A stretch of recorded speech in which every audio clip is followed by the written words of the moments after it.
So I'm going to show you how to make hinge mortises, perfect fitting hinge mortises in the quickest and most efficient way possible. So these are some really nice Horton brass hinges. They're stainless steel. I have a bunch to do in some cabinets, so I need to route a bunch of mortises. I like routing a mortise in my door and then routing a mortise in my case. Just creates a really nice look, and they work very well. So what I do to do that is I have two secret weapons. One is this jig. This is a hinge mortise jig that I use with the router. Now I've cut these by hand before with a chisel and a marking gauge and a marking knife, and it goes okay, but I've screwed them up. Sometimes this edge here is thin and I've blown it out the back. So I do like using a router. I just get a little more consistent results. The other thing I like to use is the spring-loaded corner chisel. This really simplifies cleaning out those corners. So let me show you how this jig, or kind of what went into making this jig. It's pretty simple, 7 inches long. It's like 2 inches wide. I cut 2 different pieces, and then I actually cut some short pieces here and I actually glued them, and I used the hinge as a spacer. So I put the hinge between them so that I have a perfect fit for my hinge, the length of my hinge. I also wanted to make this adjustable because sometimes I want to change my reveal of my hinge. Sometimes, so look how tight that fits. Sometimes I want this little knuckle thing to stick out a little farther than other times. And so I wanted to make this have an adjustable fence. Never seen this before, but I thought it was cool.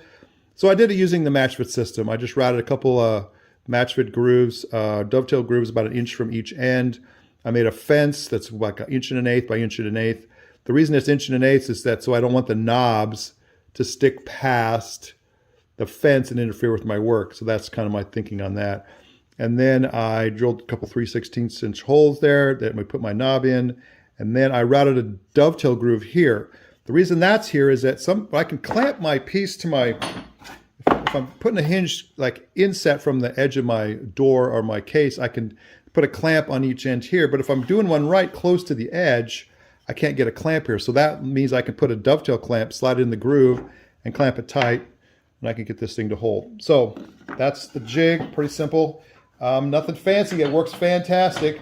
I made the jig for this hinge, and then I'll just keep it, because I got a whole couple dozen of these hinges to install so that I can just do it this way. Then I took my router and I had to set the depths. So I dropped my bit, I attached my jig onto my door here that I'm using. I dropped my jig onto the door and I dropped my bit down till it just touched my piece. Then I went over here to my depth stop and I used my depth stop and I actually raised it up, set my hinge in there, and then dropped it down. And so the depth of cut is exactly the thickness of my hinge, which is fantastic. So that simplifies things greatly. So let me show you how quick this thing is. So I'm going to turn this on and I'm going to route.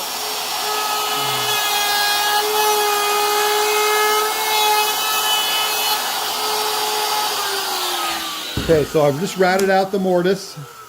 Just takes a few seconds. The only thing left to do now is to square those corners. Now you can do it with a sharp chisel. I've done it many times. I've screwed it up before too. So this little spring-loaded hinge comes in real handy. So what it does is you can actually just register the hinge in the mortise, kind of square it up there, and you give it a slight tap of this hammer here. And I do each side. And then what that did is that knocked out those corners. Now all I need to do is go in with the sharp chisel and just clean out that little bit of waste. And now you can see that this hinge fits perfectly in that mortise. So there you have it. Simple little jig. The spring-loaded corner chisel. Pick up the corner chisel at taytools.com.